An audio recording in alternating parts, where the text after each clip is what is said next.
गया, चलो मैं आपको एक छोटी सी कहानी सुनाता हूँ, समझ में आ गया। एक बार क्या हुआ कि एक पर्सन था, तो आपने वो आते ना माइथोलॉजिकल टीवी सीरियल टाइप के आते हैं, तो उसमें उसने बढ़िया से किसी ऋषि वगैरह की काफी सेवा करी, तो वो बहुत खुश हो गए। तो उन्होंने बोला क्या करूं, तो उन्होंने बोला कि भाई क्या वरदान चाहिए, है ना। तो ऋषि ने बोला कि बोले ठीक है कि जो तुम मांगोगे मैं तुमको दे दूंगा, जो भी तुम चाहोगे मैं तुमको दे दूंगा, मांगो तुम क्या मांगते हो। तो उस आदमी ने बोला ठीक है, एक काम करिए, आप मुझे एक ऐसा पत्थर दे दीजिए जिसके टच करने से लोहा सोने में बदल जाता है। लोहा किस में बदल जाता है? सोने में बदल जाता है। बोला अच्छी बात है, पारस पत्थर उसको बोलते हैं, ठीक है। तो बोला मैं तुमको दे देता हूं, लेकिन एक शर्त है, ठीक है, तुमको उसके लिए कुछ मेहनत भी करनी पड़ेगी। बोले अच्छी बात है, मेहनत करेंगे। तो वो ऋषि क्या हुआ कि ऋषि जो थे, जो भी हम माने गॉड माने, वो क्या कि एक ऐसे ओशियन के किनारे, समुद्र के किनारे, ऐसे ओशियन के किनारे, सागर के किनारे लेके गए, और वहां पर बहुत सारे पत्थरों का ढेर लगा हुआ था। उसमें बोला कि इनमें से एक पत्थर जो है वो पारस पत्थर है। तो बोले मैं इनमें से पत्थरों को पहचानूंगा कैसे? तो उन्हें जो ऋषि थे उन्हें बोला कि भाई सारे पत्थर जो है तुम छू के देखना, और जो पत्थर है बाकी सारे पत्थर क्योंकि ओशियन के किनारे हैं तो ठंडे होंगे, लेकिन पारस पत्थर जो है वो गर्म होगा। अच्छी बात है। अब ये बोल के चले गए, देखो सब कुछ दे के चले गए, आप बात समझना, ठीक है, सब कुछ जो उनके पास में था वो दे के चले गए। पारस पत्थर मांगा था, पारस पत्थर दे के चले गए, ठीक है। अब वहां पर उसने दिमाग लगाया, किसने? जो वहां पर पर्सन था, उसने सोचा यार इतने सारे पत्थर हैं, यदि मैं इनको गिन गिन के इस तरफ करूंगा तो ये हो सकता है कोई मैं इस तरफ रखूं और कोई आए पैर मार दे और वहां पर कर दे, तो मेरी पूरी मेहनत जो है बर्बाद हो जाएगी। तो बोले मैं क्या करूं? तो उसने सोचा यार मैं एक काम करता हूं कि पत्थर को उठा उठा के समुद्र में फेंकता जाता हूं, ठीक है। तो भाई जो गर्म पत्थर आएगा उसको रख लूंगा, बाकी जो बेकार पत्थर है उसको फेंकता जाता हूं, ठीक है। उसने फेंकना शुरू किया।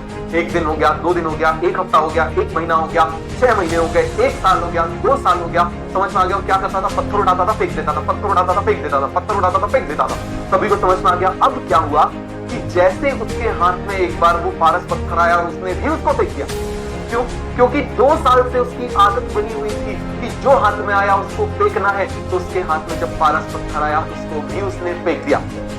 इस बात को आप समझो, ये साइकोलॉजी, सबसे बड़ी साइकोलॉजी को आपको समझना जरूरी है।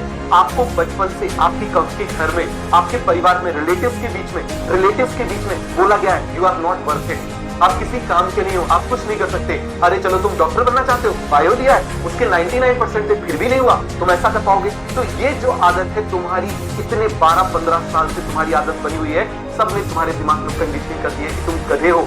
और जब तुमको कोई चीज मिलेगी, मान लो जैसे पीडब्ल्यू के नाम से मिल गई, तो तुम्हारे दिमाग में वो आएगा, तुम भी कहीं उसको फेंक मत देना।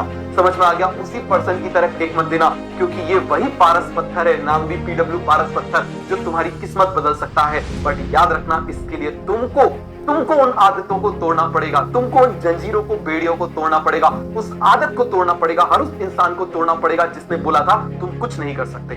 समझ में आ गया? बिल्कुल यही ट्रेडिशनल तरीका है, ऐसे कर लो, वैसे कर लो, तभी होगा। जनरली किससे पूछ लेते हो आप लोग जो ड्रॉपर है, तैयारी कर रहे हैं, 3-3 साल नहीं हो रहे? मेरे पास अभी बहुत ऐसे मैसेज है, सर वो ऐसा बोल रहे हैं कि एनसीईआरटी को तो 500 बार पढ़ना पड़ता है तब जाके सिलेक्शन होता है। मैंने कहा बेटा ऐसा तुमको किसने बताया?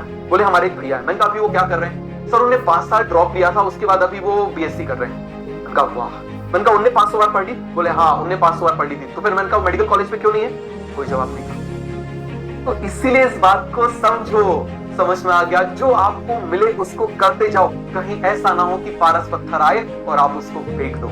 समझ में आ गया? आपके बहुत सारे मैसेजेस आए, उन सारे मैसेजेस को मैं सोचा कोई कहानी के फॉर्म में बताता हूँ। आपके फादर बोलेंगे, आपकी मदर, हो सकता है अलग अलग तरीके से आपको, मान लो आपके रिलेटिव्स बोलेंगे, आपके स्कूल के टीचर्स ने बोला होगा इज नॉट वर्थ इट, ये किसी काम का नहीं है, भगा दो इसको। समझ में आ गया? किसी काम का नहीं है। लेकिन अब तुमको वर्थ इट बनाने का काम पीडब्ल्यू कर रहा है, तो कहीं इस पीडब्ल्यू को उठा के फेंक मत देना।